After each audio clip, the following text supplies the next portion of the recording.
Hey everyone, and welcome to Divi Nation Episode 9. Divi Nation is a podcast and YouTube show by Elegant Themes, a leader in the premium WordPress theme and plugin market. I'm your host, Nathan B. Weller, and our topic this episode is transitioning from designer to digital strategist, and an exploration of the potential benefits that come with that transition. To help illuminate us on this topic, I was joined by guest host Marie Poulin, and I can promise you that that is not the correct pronunciation of her French-Canadian name, but it's the best I can do with my American accent. Thankfully, she didn't mind. Marie is herself a digital strategist for hire via her website, mariepoulin.com. She's also the creator of digitalstrategyschool.com, an online course to help designers make the very transition we're going to be talking about on today's episode. I caught up with Marie a few days ago, and we talked about why she's so passionate about digital strategy, what she thinks the primary benefits of making that transition are, and a whole lot more. Here's our conversation. Marie, welcome to Divi Nation. Hi, thanks for having me. I'm not 100% sure, but I think you might be the first Canadian we've had on the show. Oh, exciting. Yeah. Where exactly are you at in Canada? I'm in Vancouver now. You're in Vancouver. What's that part of the world like compared to in the fall, I guess? It's a lot like Seattle or Portland. Oh, okay. Because I know right now I'm in Ohio and things are starting to crisp up a little bit. Temperature's getting a little bit colder, but everything looks really nice, feels really nice. Leaves are turning all beautiful and whatnot. It's pretty. It's really moderate out here. I love it. I think fall might actually be my favorite time of the year. We always go to like local farms and pick apples and, pumpkins and make dumplings and all that good shit. I love the way it smells. Yeah. I know. I actually read on BuzzFeed recently that makes me a basic bitch. So Wow. I don't know if I'm supposed to feel good or bad about that, but if it's between that and loving fall, I'll take it. Give me my That's Uggs. fair. Sign me up. Is your business seasonal in terms of like, do you have like sort of routines that you get in for different times of the year, slow periods, busy periods? I'd say not related to seasons necessarily, but more like seasons in my business. So, Yeah. For example, my partner and I are building an app, which we haven't launched yet. So who knows what the next season is going to look like, right? So Right. I always have, many projects on the go. So I do kind of feel like my business transforms every, 3 to 6 months for sure. Yeah, I think that's it's normal for people who have to evolve. And I think that's pretty normal in the WordPress communities. People are because the platform's evolving, people are like, okay, well, all these new changes just came down the pipeline that directly affects how I do business. Now I need to change what I do, optimize what I do. Totally. Yeah. I haven't asked this before, but I'm actually always curious. What's your like daily routine like? I think everybody's really different in how they approach working either on their own or as their own boss. And I'm always curious as to like how other people manage just like whether or not they have a daily routine or if they just go with the flow for the day. What's it look like for you? I love that you asked that because I'm actually kind of in a transition. So I actually recently hired a project manager, and that has been the best thing ever that I've ever done. It's only been, I think, 2 weeks, and I'm already like, what did I do without this girl? Mm-hmm. So typically my routine would be sleep in till about 9:30, which is probably pretty late for most people. I'm not a morning person, so I love having a really slow morning, making coffee. Usually I'll have like a mentorship call at 10 in the morning. That's usually when I schedule them. And I schedule them that early so that I actually get out of bed because I probably could sleep until 11. Yeah. I get started with a mentorship call, usually producing content, working on client projects, WordPress sites, that sort of thing. Sometimes the mentorship call in the afternoon, maybe some blogging. And then just recently, I also got some co-working space. So now I've been in the afternoons going to new space, which is really cool. It changes things up for sure. Yeah, absolutely. I've had a couple different routines over the years. I mean, I think at one point I had the wake up whenever I wake up and then just blitz through work routine, which, had its pros and cons. These days, I tend to start my day and execute my day much more structured. I think I like to start with reading. I usually read or listen to an audiobook first thing. And then I go through my RSS reader and try to catch up on all the WordPress news and find out what people are saying about Elegant Themes, Divi, as well as just general stuff in the design and WordPress community. Speaking of which, we have a segment called This Week in WordPress. I sent you some articles. Did you get a chance to read them? I did, yeah. Cool. You want to talk about them? Sure. All right, let's do it.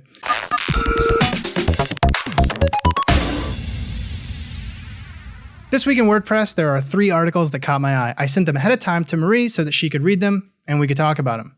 Article number 1, Reinventing Your Brand, 5 Ways to Get Started. This article was written by Carrie Cousins and published at designshack.com. In it, the 5 ways to reinvent your brand are listed as follows. 1, create a story. 2, change up the images. 3, refresh your color palette. 4, add in a new typeface. 5, incorporate a trend. Marie, what were your thoughts? They're all great. And I especially love that we talked about this before, create a story. Yeah. Right. Like I actually really love that one. And I feel like you and I could probably talk all day about the whole side of creating a story. Yeah. So I thought it was a great roundup, but I really actually love the idea of telling a story with your brand. Yeah, I do too, obviously, as we've talked. My immediate reaction was when I read this article was, yeah, all those things kind of happen when you do a rebranding.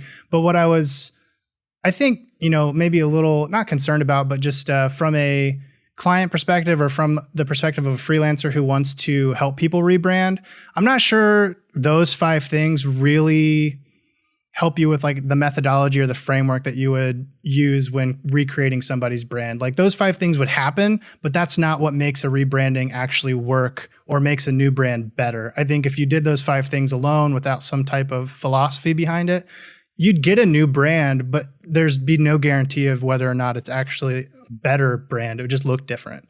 Yeah, I guess I wonder who the audience is. It, just for the average person? Yeah. A designer's going to go a little deeper for sure. Yeah, absolutely. And I was wondering, because I'm not sure we're going to get into it as much later on, because you do a lot of things under your umbrella of services, and branding is just one of them. So what are some of the things you do when you're rebranding someone's business? User research is probably the first thing. So, who is this actual audience that we're trying to reach? It depends if it's a new brand or if it's a brand that's been around for a while. Are we refreshing a brand, or is this something kind of new? So sometimes that just starts with even, researching what's happening in that market on different social media platforms. How are people talking about other brands in the same industry on Twitter, on Facebook, that sort of thing. So I always start with the user first. That's where I begin. And then we can start to kind of figure out how to differentiate based on kind of what's missing in the market and what conversations are happening.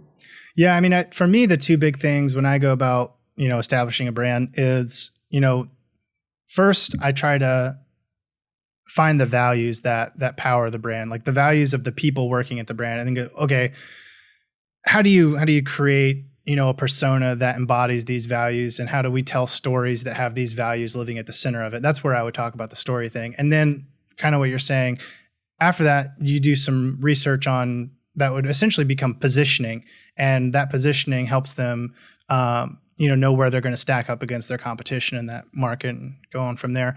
But I think my initial reaction to the article to end this first one, a little surface level. Yeah, it was a little bit surface level. And I think maybe without that kind of context, someone might do all these things and go, oh, well, I did all those things. I have a different brand. Why don't I all of a sudden have more business, or why aren't people responding to me better? And I think I would just encourage people to maybe dig a bit deeper. Article number 2. A UX legend on the much rumored death of the design firm. This article was written by Alan Cooper and published at fastcodesign.com. In it, Alan talks about a trend that may have attributed to the coming death of the design firm, namely companies choosing to hire in-house teams instead of outside consultation. He counters this notion by explaining that it's the independence of the outside consultant that allows them to do their best work. They're not blinded or, in the worst case scenario, overridden by internal culture, attitudes, or power struggles. They can simply give their best advice, and it's up to the company to take it or leave it.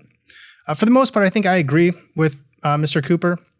I think it's a lot easier for a boss or a leadership team to ignore or take lightly the advice of an hourly or salaried employee that they have direct authority over. If they disagree with them, they just like, shut up or you're fired. Yeah. So I tend to agree with his overall sentiment. And I was wondering what, as someone who does outside consulting, where do you stand on that? Do you have experience both inside and outside of agencies that would cause you to go one way or the other on it? That's tough because my experience is always in really, really small agencies where I'm like maybe one of, 3 or one of 6. So I haven't been in a position where I've been at an agency where we were hiring someone outside for their input. So yeah, it's hard for me to say. I'm a little bit biased, but I do agree. There's probably a tendency to take it seriously when you're hiring an outside consultant. Yeah, a little more than maybe your own employees. So I'm curious how that will play out in the industry as a whole. Yeah, I mean, one thing I always think is probably a deciding factor for whether or not advice is taken up on is, whether or not the those in leadership can see a direct correlation of like time and value. So like when they ask for someone's advice on their staff, they know what they're paying them. And it's probably not, because they've already made the decision to hire them, it's probably not something that they would consider like an unreasonable investment. But if they hire someone who's charging like $300 or $500 an hour to give them advice, they're going to listen to that person, or they're not going to have that service at all because it's too expensive to just have and ignore. I guess that would be another question I'd have is, do you have any thoughts on how pricing your services affects how people listen to you? Oh, definitely. I think about this for myself. Like if I'm hiring someone and they seem extremely cheap, my inclination might not be to take them so seriously. It might be like, oh, well, maybe they're not that experienced, or they're still learning, and I think we do that inherently, even if the value is huge. We just sort of assume if someone's charging a lot of money, they know what the heck they're talking about because they know that they can get away with charging that much. So I do think pricing is an art, Yeah, I think absolutely. finding that. Absolutely. Okay, let's jump to article number 3. 4 ridiculously obvious mistakes I made building WordPress sites for clients. This article was written by Thomas Carney and published on WPMUdev.org. The 4 mistakes he made are: 1, casually agreeing to increases in scope; 2, allowing delays on the client side; 3, making sure everything is perfect personally; 4, charging a fixed price without hard data. Marie, did these bring up any memories of hard lessons you've had to learn? I love this article. Yeah, because I've definitely made all of those mistakes. I think the scope creep is probably the most common one. Yeah.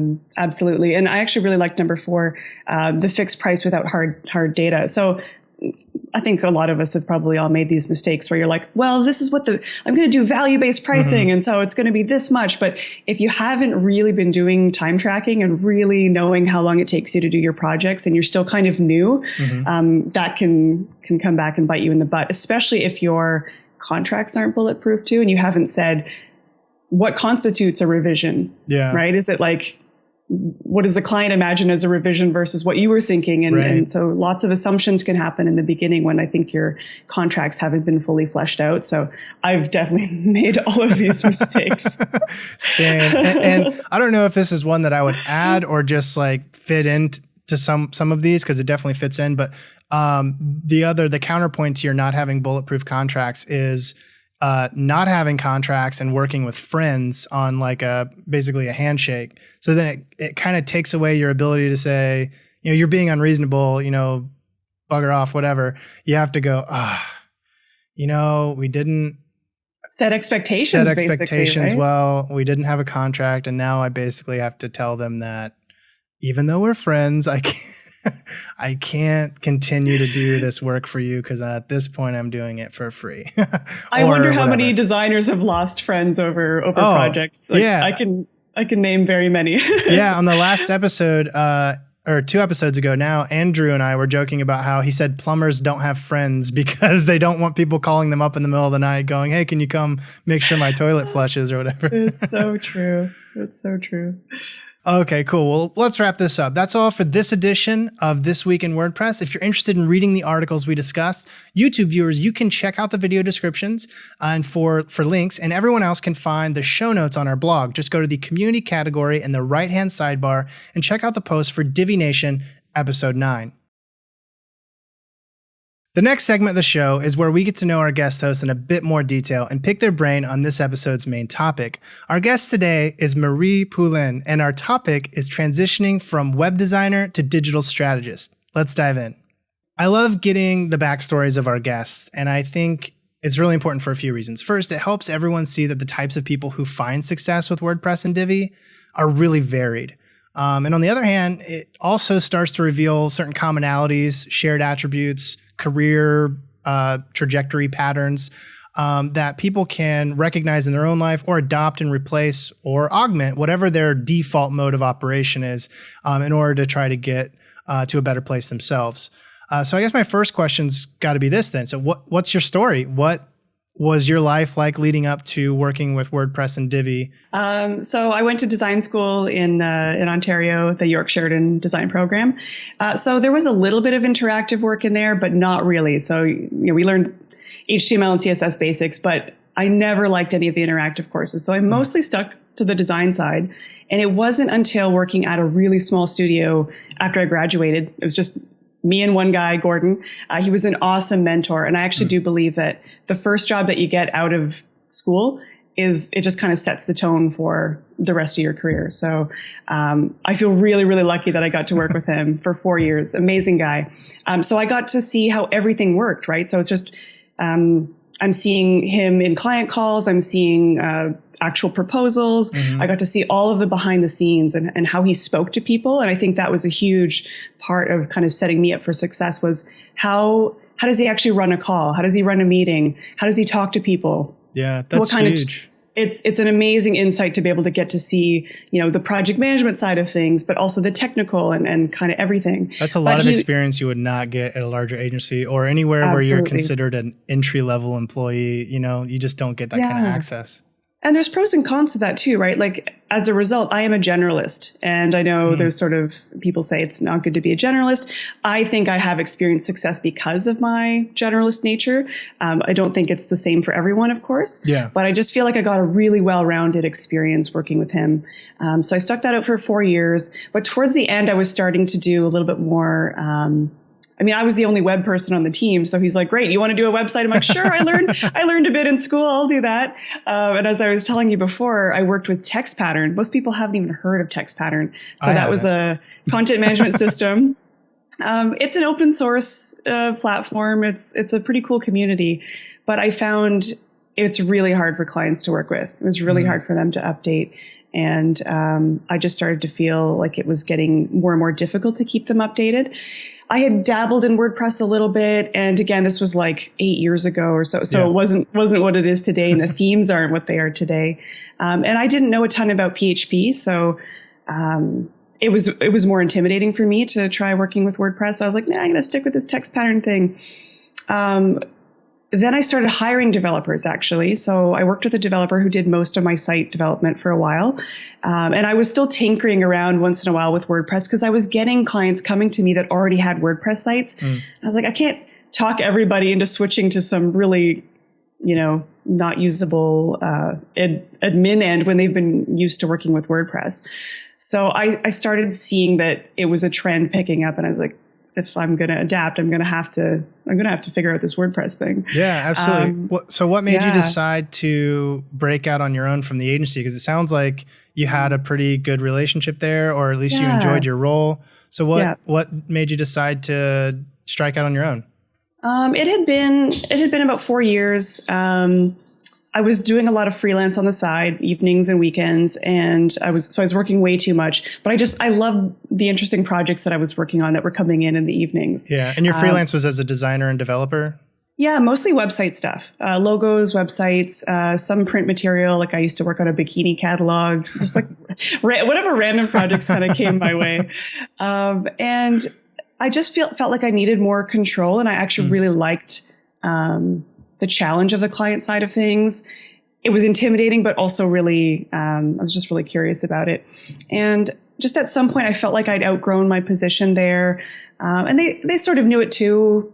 And I actually talked them into going down to 2 days a week there. Oh, wow. So that I could actually have 3 days a week to see if I could do it. And I had such a great relationship with them. That is a supportive company and support a group of people. That's awesome. Very lucky. I mean, it was him and his wife and his kids. Like I got to know them so well over the years, and they of course wanted me to grow and spread my wings. So they're like, whatever we can do to make it easier, of course.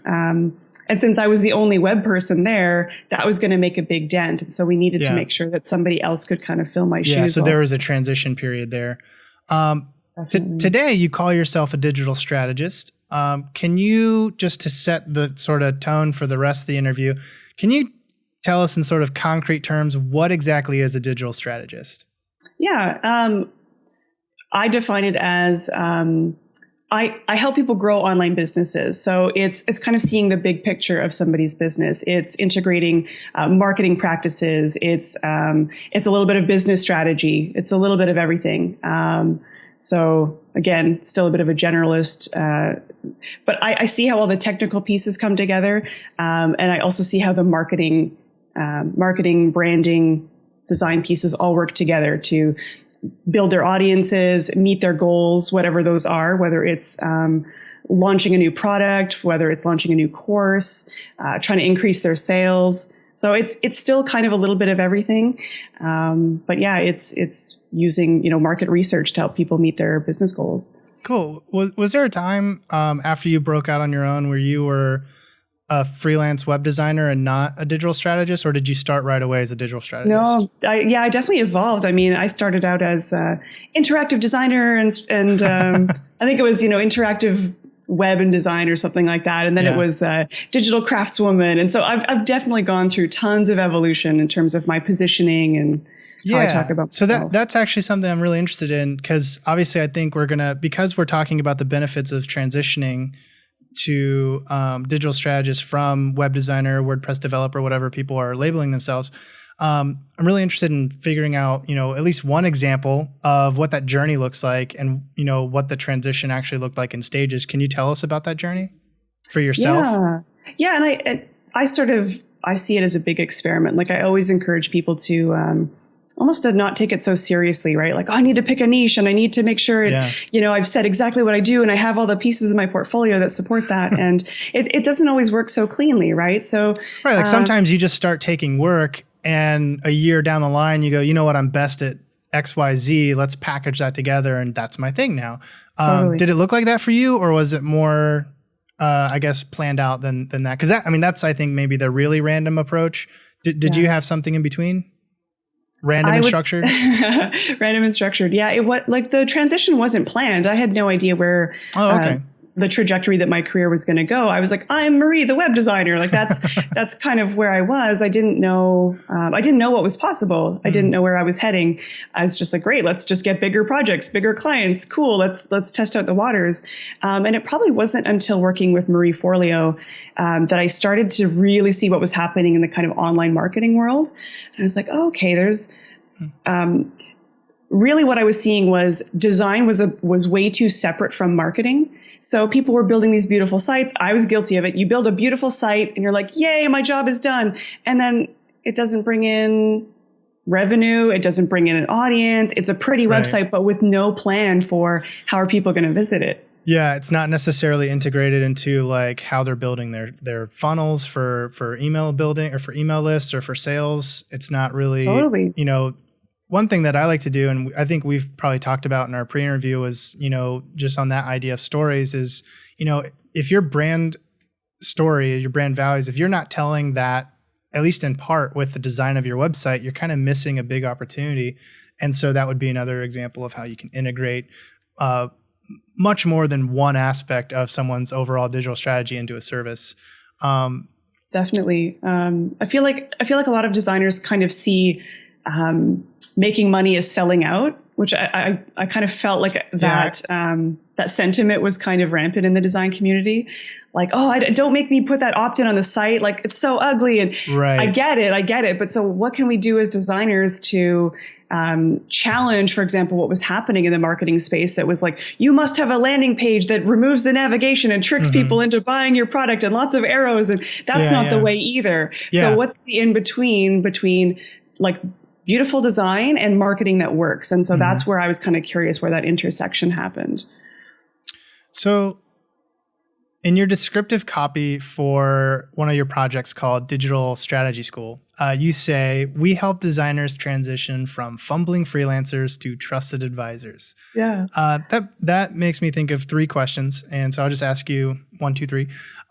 First, what makes digital strategy so great compared to, say, like a single niche service like just web design or just development? I think it's really hard. I think you hit a bit of a cap at some point with design. Like there's a perceived value for someone to pay for a web design, right? Mm-hmm. But at the end of the day, a client doesn't really just want a web design. They don't want even just a website. What they want is a business that works better because you work together, right? Mm-hmm. So, and that could mean a number of things for different people. Is it more sales? You know, like when someone asks for a redesign, what are they actually looking for? There's maybe sales aren't working, maybe their list isn't growing, whatever that looks like, that it's just kind of a means to an end. So if you understand what the end goal is and how the design can work towards that, you're at a way better place. And you can even do things like, you can do creative payment models where you say, okay, great. Like, let's work on a percentage basis. If I could increase your sales by X percentage, let's talk about what that could look like. And you become more of a trusted partner. You work way more long-term with people because they know you're invested in their success. You know, what's interesting is I think a lot of designers and developers end up doing those things anyway, but they end up doing it for free because it's not listed as part of their services. People are like, well, I want a website that, you know, one of the basic tenets of good web design is you first identify the objectives. Like, what do you want this design to accomplish for you? Okay, now I'm going to go do that. So what they end up doing as a part of their web design service is optimizing people's sales, doing different things for their business that is totally off the map in terms of web design, but needs to be considered for a good web design, like what we were just talking about. And this, I think, might give people a better way to market themselves, market their real value that they're bringing to the table, and make sales that they probably normally wouldn't make. Exactly. And as you said, a lot of the students have said, oh, I've done this stuff and I do this stuff, but I didn't know that I could charge for it, or I didn't know that it was outside of the scope of design. So my second question is this something that you would recommend for everyone? Or, you know, like what if someone's perfectly happy and successful with a super niche single service business? Should they let this go and just continue being happy with what they're doing? Or do you think this is something that almost anyone could benefit from? I do think almost anyone could benefit from it, but I don't think it's necessarily a sort of catch-all. It's not for everyone. And so this is what I've told a lot of the students who said, I don't know if I feel comfortable, for example, putting digital strategy as a service on my site. And I say, you don't have to even be a digital strategist. I'm not even saying that you need to call yourself that. All I'm asking is even to operate more strategically. Interesting. So just see the way you offer your services more strategically, the way you even talk about what you do, and be focusing on the value that you offer. So I don't even plan necessarily on kind of churning out digital strategists everywhere. Yeah. It's just designers that are thinking a little more strategically about how they run their own businesses. Yeah, that makes a lot of sense because, you know, particularly as I was looking over the total services that you provide underneath your digital strategy umbrella, I mean, I think it could be daunting for a lot of people to get to a place where they feel comfortable billing themselves as authoritative or an expert in all of those categories. And we'll talk more about that in a little bit, though. The third question I wanted to ask is, what kind of freelancer, in your opinion, best transitions into the digital strategist role? Like, so we've talked about how everybody might benefit from thinking more strategically, but have you noticed a certain type of person who's like, all right, you basically have to do this because it's going to be where you shine, or it's going to be where your business blows up? I think, yeah, there's a few different types. I mean, obviously go-getters, people that are self-starters and they just kind of need that extra perspective. I'd say anyone that feels overwhelmed, anyone that's like, I don't know where to begin, like what the heck is going on? Maybe they have way too much work on the go and they're not working efficiently. So there's definitely a lot of talk about how do we make space for great projects to happen. If you're kind of putting out a million fires and you're just working with any client that comes through the door, you know, you're making it really difficult to get really big, amazing projects. So what is, I mean, when you say someone who's overworked, I think I understand it, but I think it might sound kind of confusing if you're saying, okay, the solution to being less overworked is to provide more services. And I know that's not what you're saying, but I think it might come across that way if someone's kind of uninitiated and they don't really know that when you say that. I think what you're saying is by providing a more Smarter extensive, a services. smarter service, you're actually extending, you're raising your prices and you're extending the time that each project gets for you to work on. So you're not rushed all the time between 100 different projects. You maybe have like 5 or 6 or fewer going on at one time. Is that what you're saying? I just want to be clear. Exactly. And I mean, something I'll describe about the program is there's 2 tracks. So the one is get your business ready, and the other is start practicing digital strategy. And I actually think that some of the meatier parts are actually more in the sort of preparing your business. It's the stuff that people don't actually expect to be learning.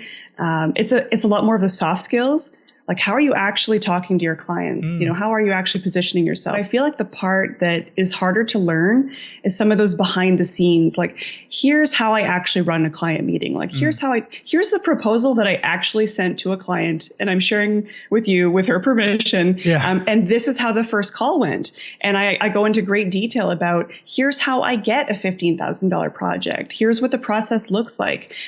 Here's how after 6 months, after some ideas came into play, we actually shifted gears, and suddenly that's a year-long project. And I tell people kind of, they're like, what do you do on the fly when it does change and suddenly the scope is different? Great. We revisit the proposal. Let's look at what we've done and let's look at what is still left to do.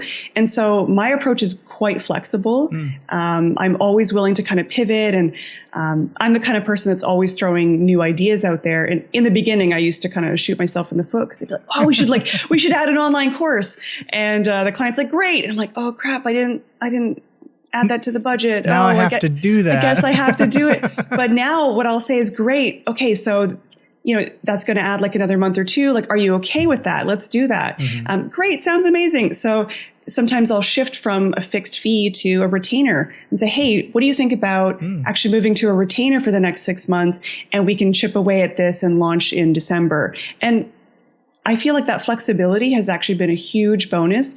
And I just think knowing what your customer needs and being willing to kind of pivot, having that empathy for your client is totally key, and it's changed my business.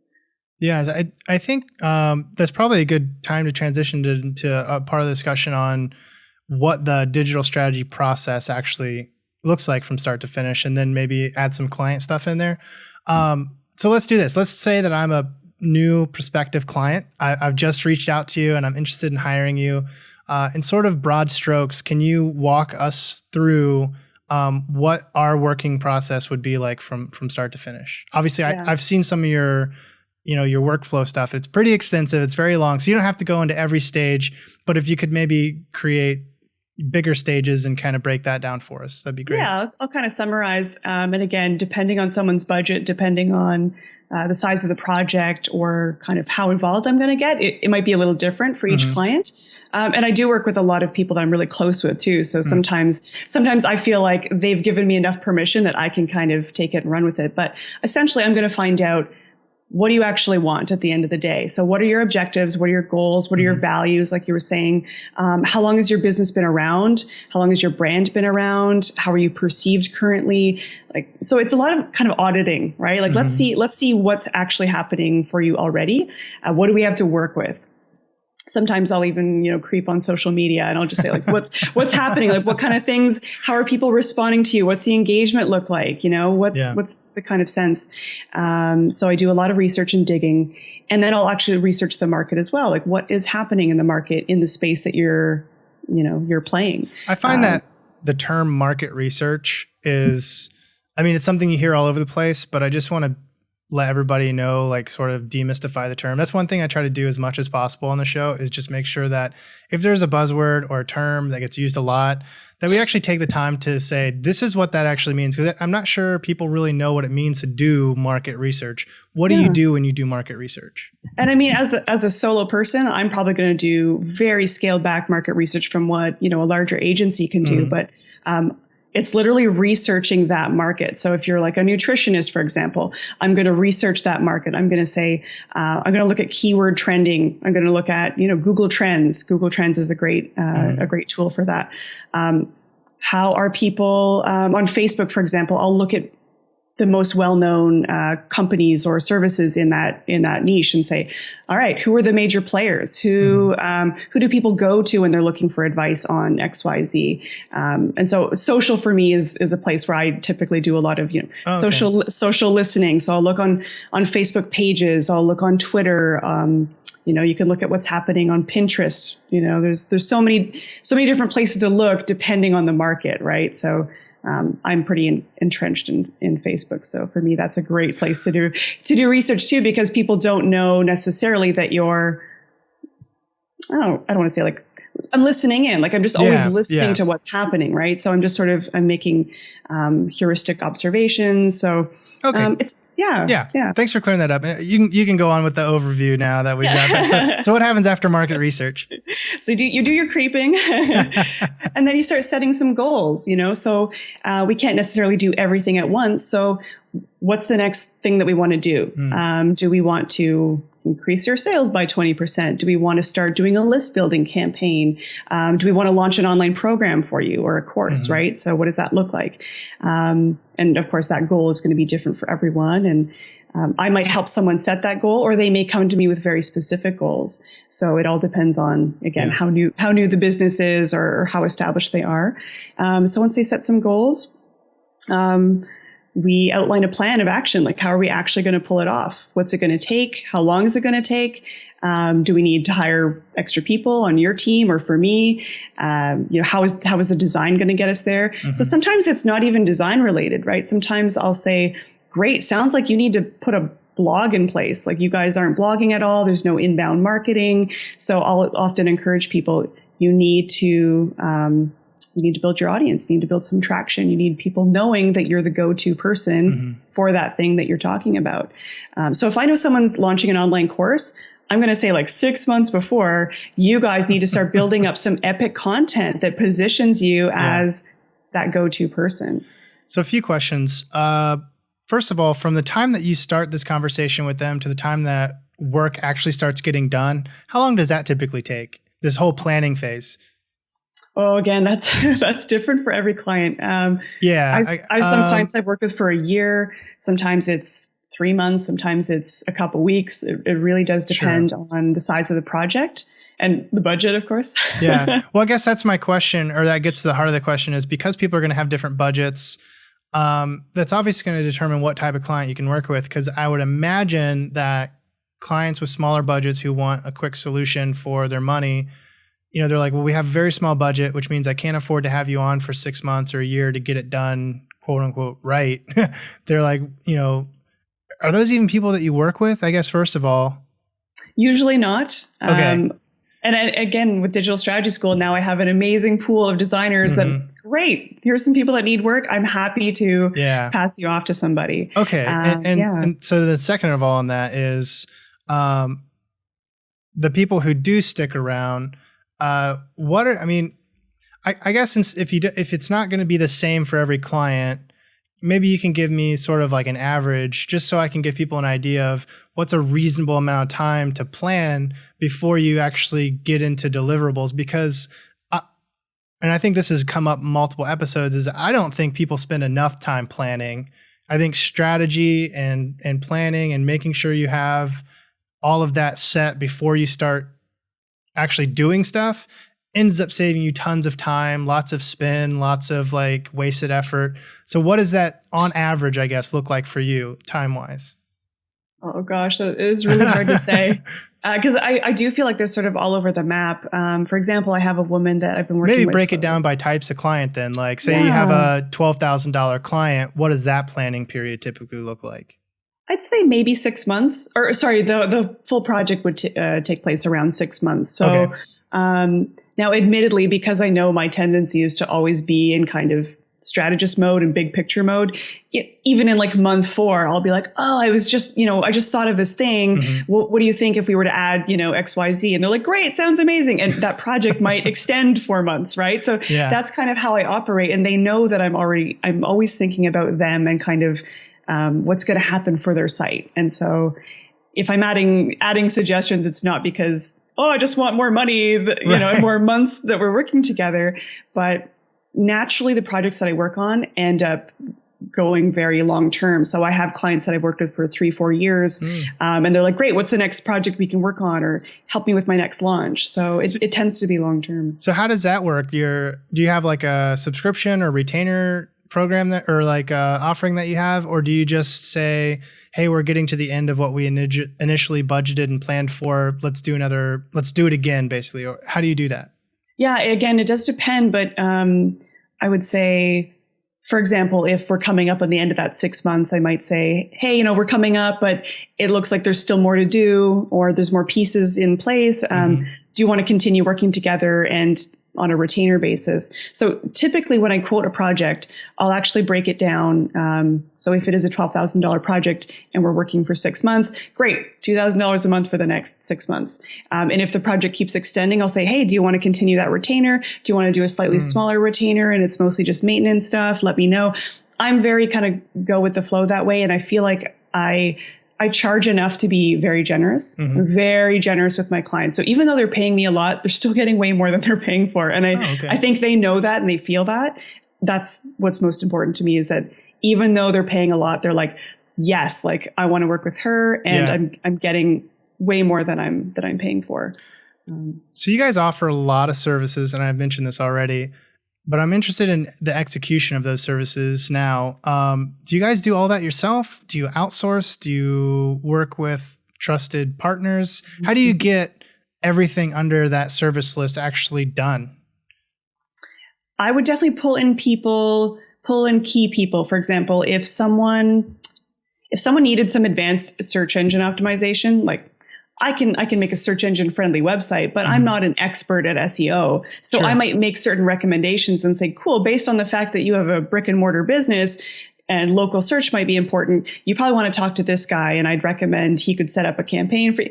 And I would kind of recommend that they go to the experts. So I know enough that I can make the recommendations, and parts of it I'm going to be more interested in. I want to help you do the audience building. I want to help you actually put together the online course and figure out what that launch sequence is going to look like. So, and this is what I encourage all the students in my course, is you can't be an expert at all the different pieces. Yeah. And some of you are going to be great with the branding side of things. Great. So your strategy documents are going to be way heavier on the branding side, and your recommendations might pull more heavily from pushing the branding. Yeah. Great. Other people, it's the SEO, so other people, it's going to be content and blogging, because that's their kind of niche. So everyone's going to make different recommendations based on where their strengths are.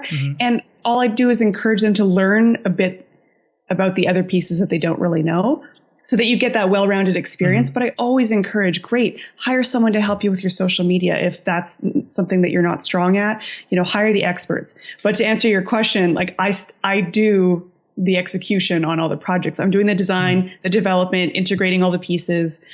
The only time I don't necessarily dive totally deep is I don't do the Infusionsoft setup. They'll send me, for example, the forms and I can add them to the page, but I don't go in and mess around with Infusionsoft stuff. Gotcha. So I guess at the end of the day, you're charging for work that you do. You're not charging and then outsourcing and stuff like that, right? Nope. Okay, cool. Just wanted to, because I think when people, so far we've actually talked to a lot of people who have businesses and they do outsource a lot. So they're in charge of booking and managing and different kind of higher management level things, but then they hire in a designer and they hire in a couple of developers, and that's how. That's great if that works well. No, that's totally great. But I think this is sounds like you're getting your hands dirty a lot, which is cool. Definitely. Like I've and as we were talking about earlier, I recently hired a project manager, right? So this is the first time I'm suddenly having someone else on my team that kind of knows what's coming in the pipeline and kind of knows how I work. I just thought, how am I ever going to find someone that jives with the way that I work? Because it probably seems crazy, right? Sleeping in, I work late, but I feel like I have a lot of sort of flexibility in terms of how I work.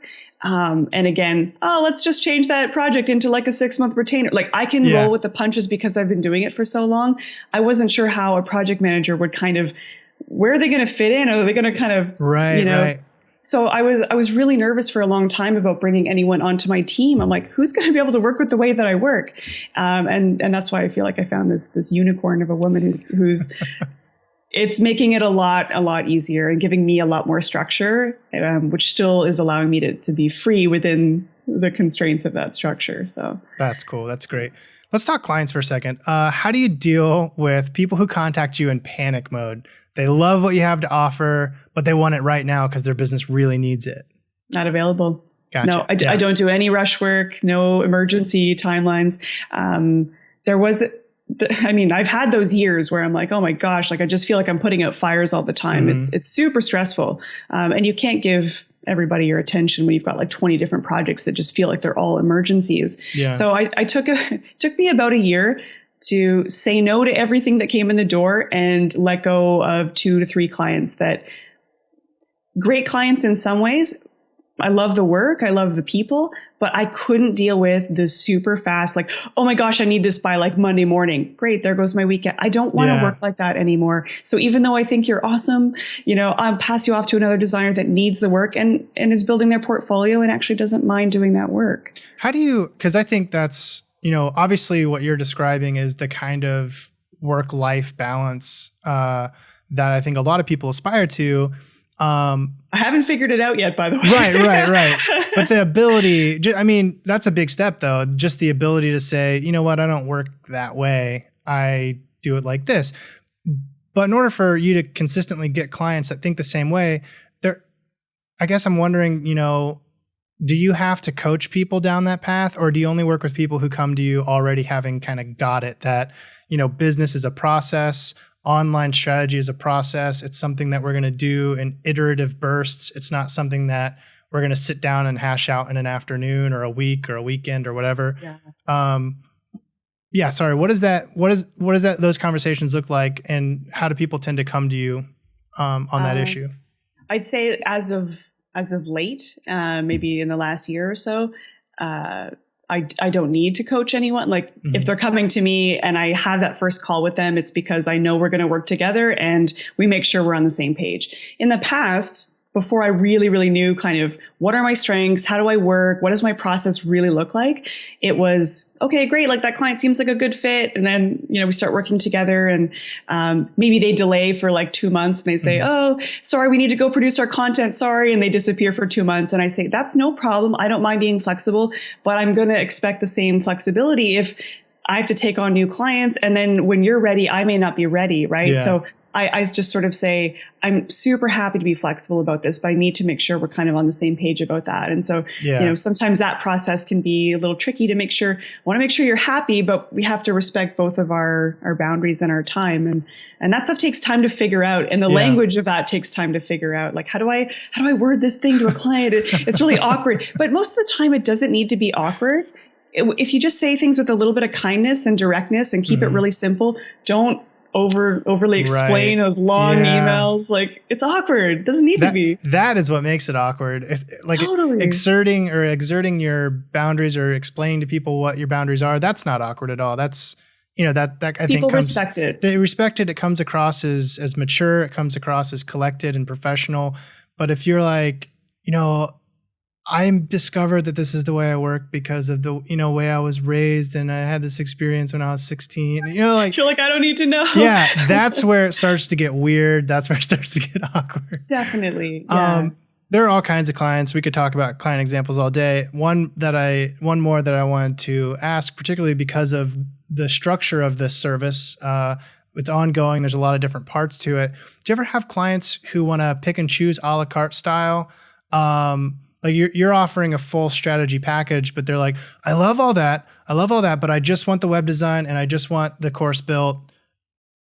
Let's do that. Do you get that? Or do you have a way of deflecting that or redirecting that or whatever? No, because that's a good question. I mean, the service has kind of evolved organically based on the work I was already doing for people, right? So people would come to me for a web design and then we would talk. And then they're like, oh, I get that you were so much more than a web designer. Just based on the questions I was asking them. They're like, oh, nobody, a lot of designers dive into like, well, who do you like? Whose sites do you like? And kind of what color? And they're already thinking about the sort of aesthetic appearance. But I was asking well, have you guys thought about doing an online program? Was that something you were thinking about? And they're like, oh, well, we thought that was like 5 years down the road. And I was like, well, what if we could do an MVP, like a minimum viable version of that within a few months? We didn't know that was, and so once you get people hooked on the possibilities, it's way easier to, sell them on a bigger project, because they're like, I get that she's seeing this as a much bigger possibility, but I don't sell them on the giant thing right away. I say, okay, cool. Let's get the minimum viable experience or product, whatever it is, up and running in like 3 months, right? So let's get the first version of your site up. Great. Then the next 3 months might be cool. Let's work on that online program now, or that launch campaign, or whatever it is. So I kind of spell out what those different phases look like in a proposal. And so the proposal is not line itemized. It's more like phase 1, 12 to 15,000. They're like, it includes all the things that we're going to need to do. And because I don't like to get really specific about brand strategy is going to like cost this much and take this much time, it never works that way. It never does. The creative process much more organic than that. Even if you want it to be structured and you try to make it structured, it's going to turn out however it turns out. And I think it is important to track your time and like that article said, giving that full price without having all the data to support it. So I think it is important to know, how long does it typically take you to do this? Great. It's good to know. But, some projects, I don't dive in as deep on the research. I just don't.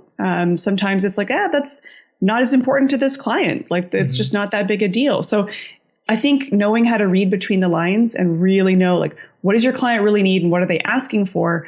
I don't give everybody a super fancy 40-page document. Not everybody gets it. Sometimes I'll give them a summary, or sometimes I'll just have an idea based on something they've said. So it's not always super polished and here's that final document. And clients don't care. They just want to know that the site is going to do something awesome for them.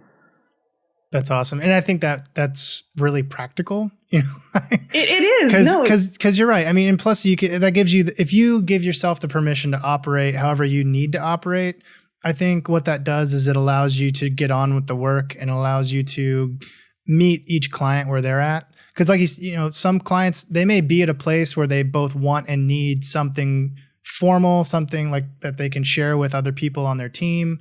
Exactly. And in that case, they would get that big report. If you're dealing with, granted a successful, larger budget, but kind of mom and pop shop who just wants like, a document that outlines everything that's maybe on Google Docs or whatever, that you're not giving them any less service. You're just giving them what they need in order to give you the green light, basically.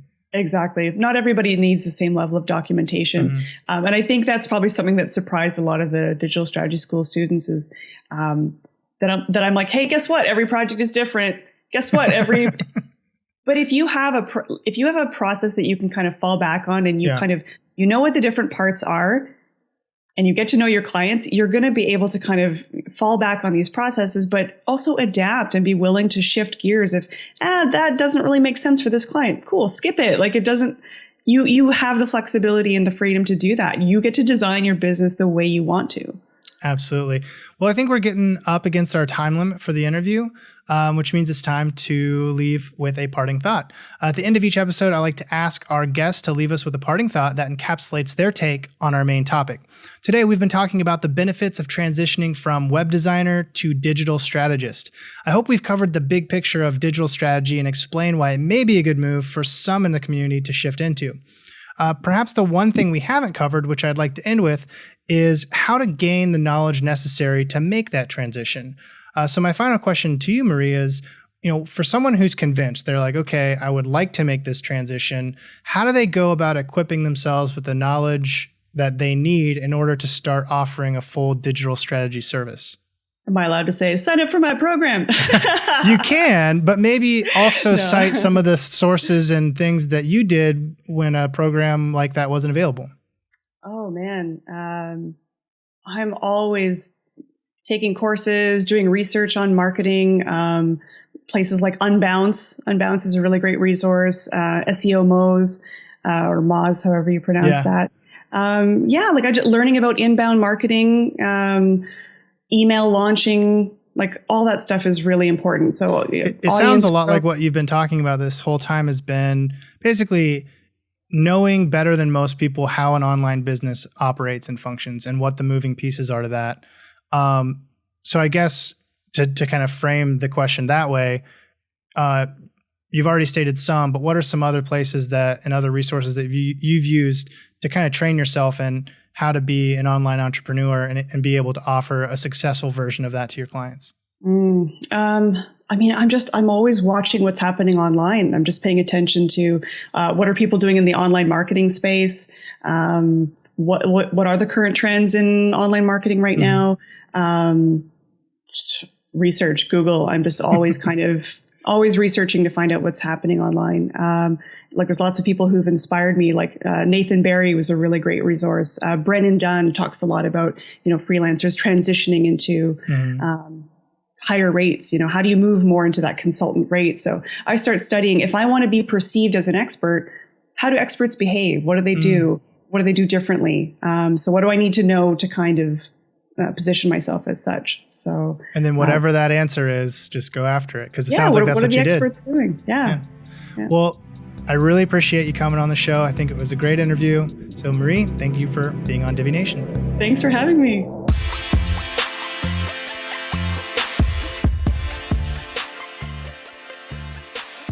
Thank you once again to Marie for coming on the show. I'm a big fan of the digital strategy mindset, and I think that she gave some compelling reasons why many designers and developers in the Divi community might want to consider making that transition.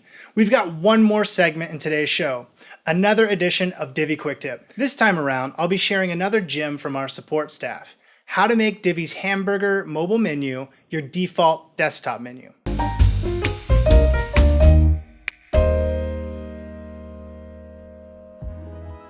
In this Divi Quick Tip, I'm going to show you how to make Divi's hamburger mobile menu your default desktop menu. This was a quick tip request I received via email and on Facebook. So don't forget, if there's ever something you'd like me to cover in a future edition of this segment, you can always ask via just about any communication channel, and I'll be sure to check it out. Anyway, here's how it's done. First, navigate to your ePanel. This will be under Divi Theme Options. Scroll down to the bottom where you'll find the Custom CSS panel. Paste the following custom CSS into that panel and click Save.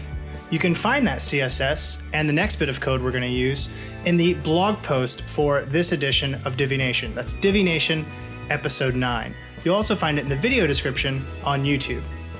Next, scroll back up to the top of your ePanel. Select Integration in the ePanel menu. In the text box labeled Add Code to the head of your blog, paste the following script. Scroll to the bottom and click Save. Now you can navigate to the front end of your website and check out your new hamburger menu for desktop. It's going to behave slightly differently than the mobile version in order to make it more suited to the desktop view, but the key here is that unless you click the hamburger menu, your items will be kept neatly hidden away for a nice clean look.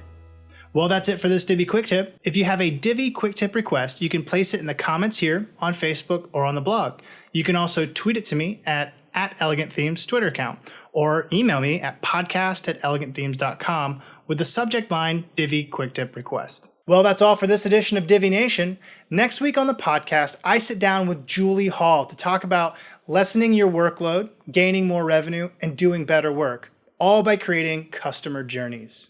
Yeah, so when I go through the briefing process with the client, my briefing process, once I have qualified them and I'm pretty comfortable that if I put the right offer in front of them, that they will go with me, I'm quite happy to spend an hour and a half, 2 hours before they've committed, going through that process of understanding their business.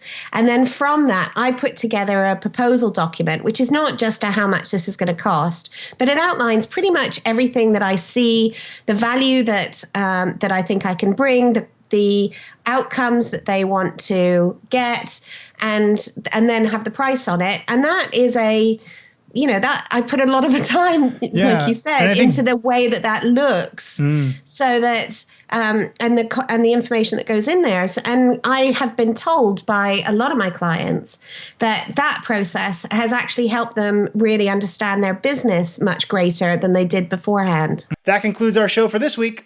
See you next time.